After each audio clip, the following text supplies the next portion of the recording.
Ebben a videóban a műveleti eszközökkel fogunk megismerkedni. Az első a kiválasztó eszköz.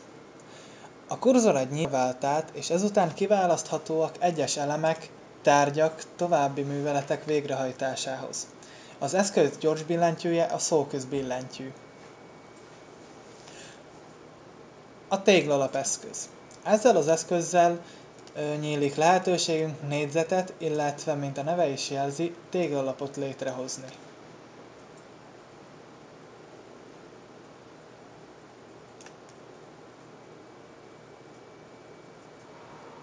Gyors billentyűje az R betű. Vonaleszköz. A kurzor egy ceruzára vált át, amivel módunkban áll tetszőleges, egyenes vonalakat a kívánt irányba megrajzolni. Gyors billentyűje az L betű. Következik a köreszköz.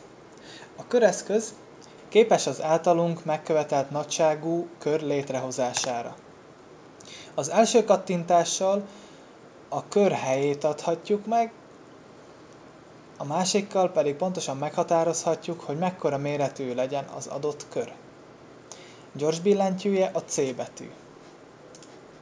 Az ívhúzó eszköz.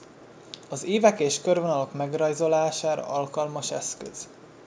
Működése hasonlít a köreszközhöz, de itt a két darab beállítás helyett 3-at kell megadnunk.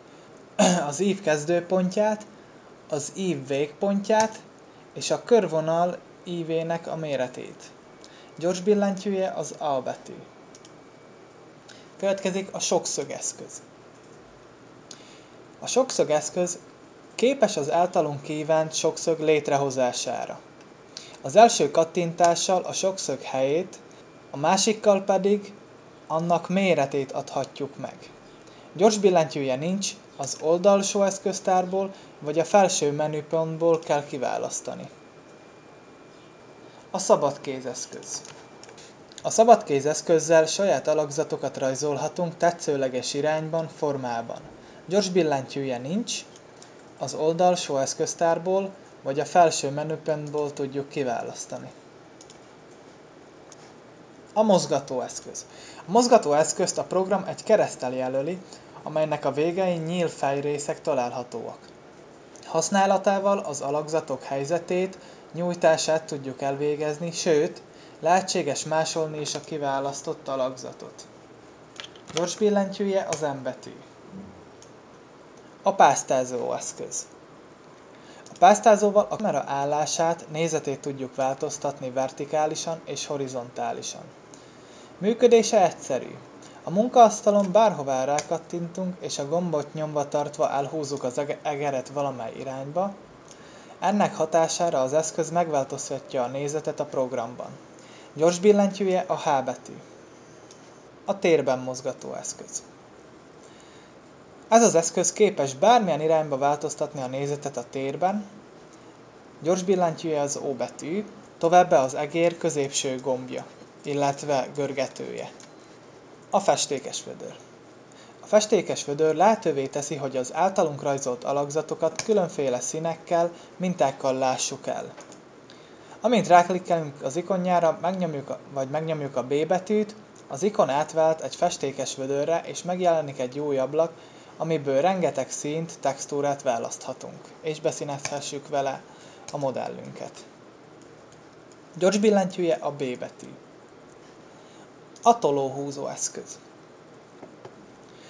Ha elkészültünk egy alakzat vagy rajz kétdimenziós változatával, ezzel az eszközzel könnyedén átalakíthatjuk háromdimenzióssá. Például, ha egy négyzetet sikeresen megrajzoltunk, egyszerűen rákattintunk az eszközzel és húzzuk, illetve toljuk addig, amíg a nekünk megfelelő háromdimenziós alakzat létre nem jön. Gyors billentyűje a P betű. A forgatóeszköz. Ha egy formát, alakzatot forgatni, nyújtani, torzítani szeretnénk, akkor kell kiválasztanunk ezt az eszközt. Gyors billentyűje a Q betű. A skálázó eszköz. Ha egy modell túl nagyra, illetve túl kicsire sikerült, a skálázó eszközzel könnyen korrigálhatunk a hibánkon.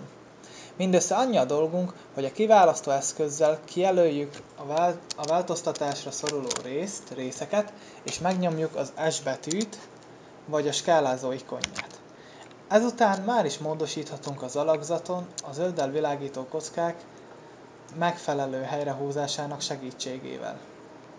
Ha nyomva tartjuk a Ctrl billentyűt, akkor a méretezést az alakzat középpontjához viszonyítva változtatja. Gyors billentyűje az S betű. A köves engem eszköz. A köves engem eszközt akkor ideális használnunk, ha egy adott kétdimenziós alakzatot szeretnénk háromdimenzióssá alakítani egy bizonyos útvonal mentén. Gyors billentyűje nincs, ezért vagy a baloldali eszköztárban, vagy a felső menüpontban van módunk választani. Az eltoló eszköz. Lapos felületen működő eszköz, melyet egyszerre csak egy felületen lehet használni. Alkalmazni a kiválasztó eszköz kijelölése után is lehet, de nem feltétel, ugyanis képes a felületet automatikusan kiválasztani. Segítségével egy adott felület peremvonalait lemásolva létrehozhatunk újabb peremvonalakat, amelyek lehetnek kisebbek, illetve nagyobbak is a lemásoltól. Gyors billentyűje az F betű.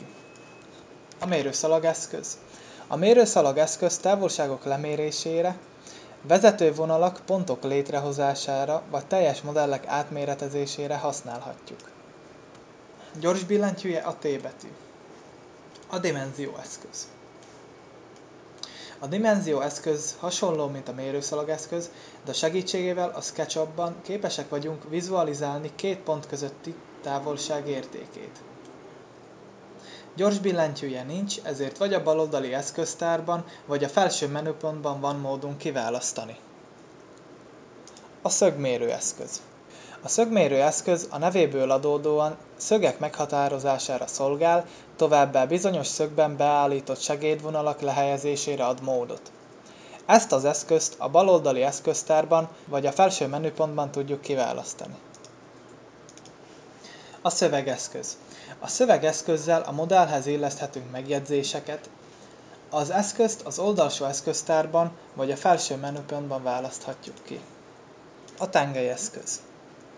A tengelyeszközzel lehetőségünk nyílik az eszközzel mozgatni, új irányt adni a rajzoló tengelynek, gyors billentyűje nincs, ezért vagy a baloldali eszköztárban, vagy a felső menüpontban van módunk kiválasztani.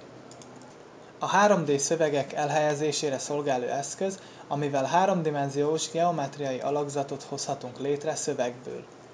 Ezt az eszközt a baloldali eszköztárban vagy a felső menüpontban tudjuk kiválasztani.